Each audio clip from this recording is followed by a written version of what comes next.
Hi, welcome to Bookie. Today we'll unlock the book Things I Wish I'd Known Before We Got Married. When a loving couple says I do at their wedding, they're sure that they've met the right person and that they will spend the rest of their lives together. With guests' applause and blessings still echoing in their ears, the wedding comes to an end and the prince and the princess live happily ever after. Generally, only fairy tales end this way. Unfortunately, life is not a fairy tale.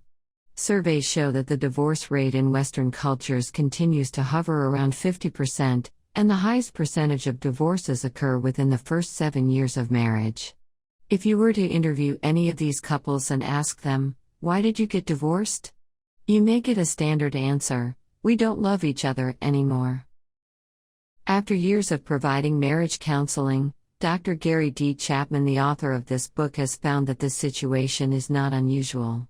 The reason for divorce is a lack of preparation for marriage and the failure to learn how to work together with your partner as a teammate. So, what exactly do you need to do before getting married? And how can you avoid unnecessary harm in your marriage? We can find the answers in today's book, Things I Wish I'd Known Before We Got Married.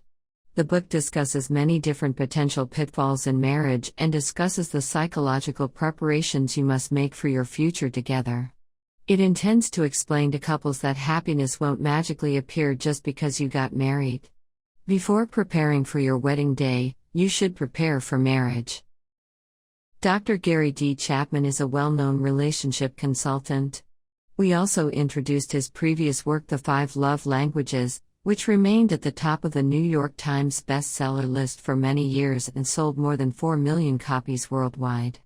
He hosts marriage seminars across the United States and offers marriage counseling to couples, which has changed many people's lives.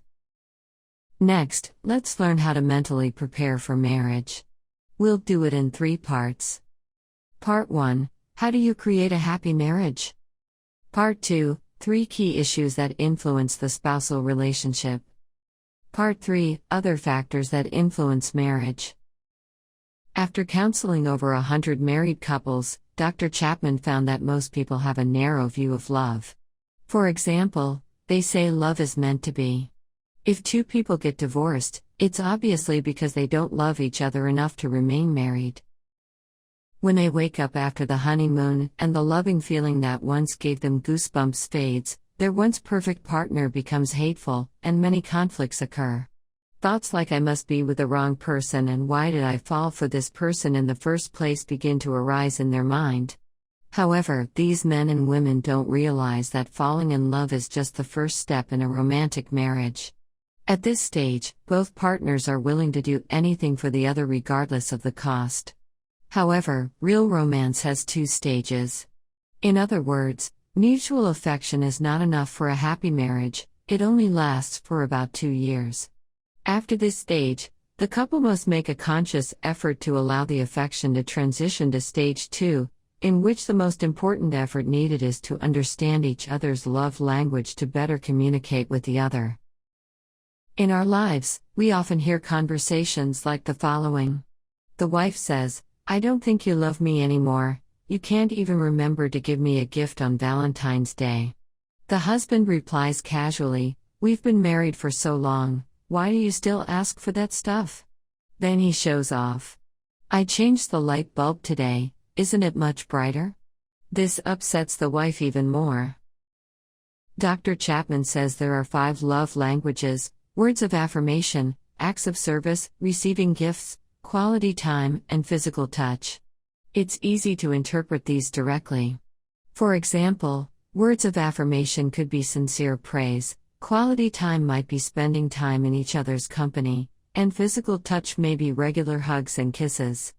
The wife's love language we mentioned earlier is receiving gifts, while that of the husband is acts of service.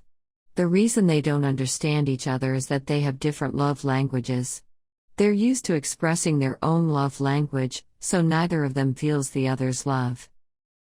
The love language you get used to speaking is the same love language you hope to receive. This also applies to your spouse. When you feel upset due to thoughts like "I've done so much,"